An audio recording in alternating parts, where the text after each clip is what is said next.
Ok, alors salut Paul. Donc Paul, tu fais partie de Youdéo. Est-ce que tu peux nous en parler un petit peu? Bien sûr. Alors Youdéo, c'est un projet que j'ai monté il y a un peu plus d'1 an avec Laetitia Chatillon, qui consiste à changer la façon dont on découvre des vidéastes sur Internet. C'est-à-dire que principalement, actuellement, ça se fait sur YouTube via les recommandations et l'algorithme qui va analyser un petit peu notre façon de regarder des vidéos sur Internet et puis nous refaire des suggestions basées sur ça. Et en général, c'est toujours les mêmes têtes qu'on voit repasser. Nous on a décidé en fait on passe énormément de temps sur Internet avec Laetitia à regarder des vidéos. Alors c'est quoi une idée? Donne une idée si c'est possible du temps que vous passez. 21 heures. C'est par jour? Non 21 heures par semaine.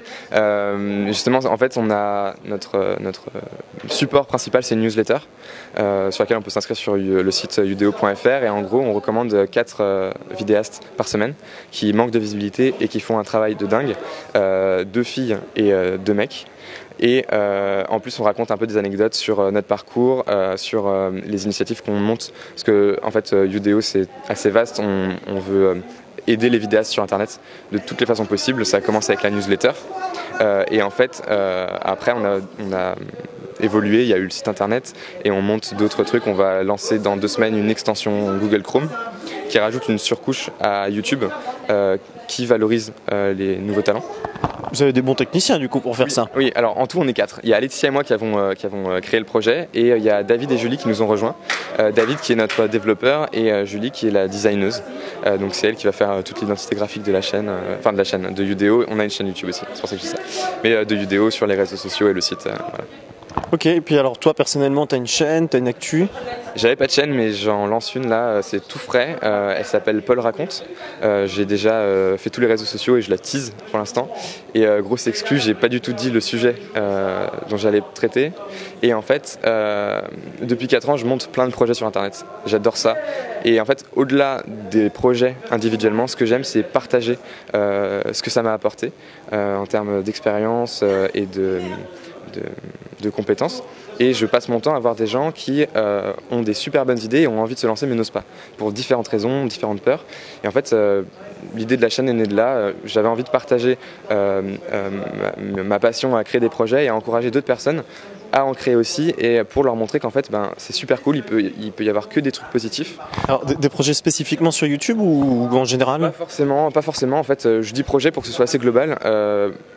En fait le but ça va être de répondre à des peurs qu'on peut avoir en utilisant mon expérience sur mes projets passés. Donc c'est sûr que ça va, moi les projets sur lesquels j'ai travaillé c'est 2 blogs, le cinéphile anonyme Hollywood Reporter, une plateforme un peu une alternative à Allociné qui s'appelle We Are Cinéphile, et puis Youdéo.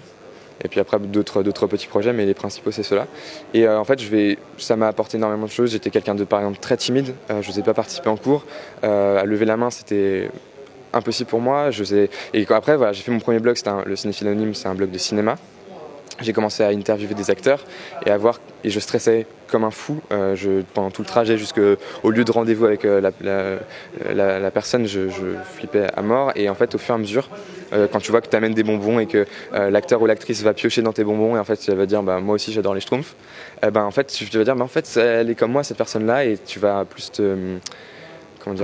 voir que en fait il n'y a pas de hiérarchie et c'est les mêmes personnes et en fait on partage des choses. Et voilà, c'est un exemple parmi tant d'autres, et je vais aussi raconter comment j'ai rencontré une fille qui bosse chez Google à San Francisco grâce à un mec qui distribuait des chaussettes dans la rue, et plein d'autres hasards heureux un peu comme ça. Voilà. Et le dernier format pour cette chaîne là c'est le déclic, ça s'appellera. Et en gros j'irai à la rencontre de personnes que je trouve inspirantes, qui ont fait des projets incroyables, pour raconter leur expérience, raconter quel a été le déclic au début, qu'est-ce qui leur a donné envie de se lancer, et partager des conseils qu'ils pourraient donner à des gens qui aimeraient aussi se lancer dans des projets. Ok, merci, sympa pour l'interview, et puis bonne continuation sur ce festival Play Azur alors. Hein. Ouais, salut. À la prochaine, salut.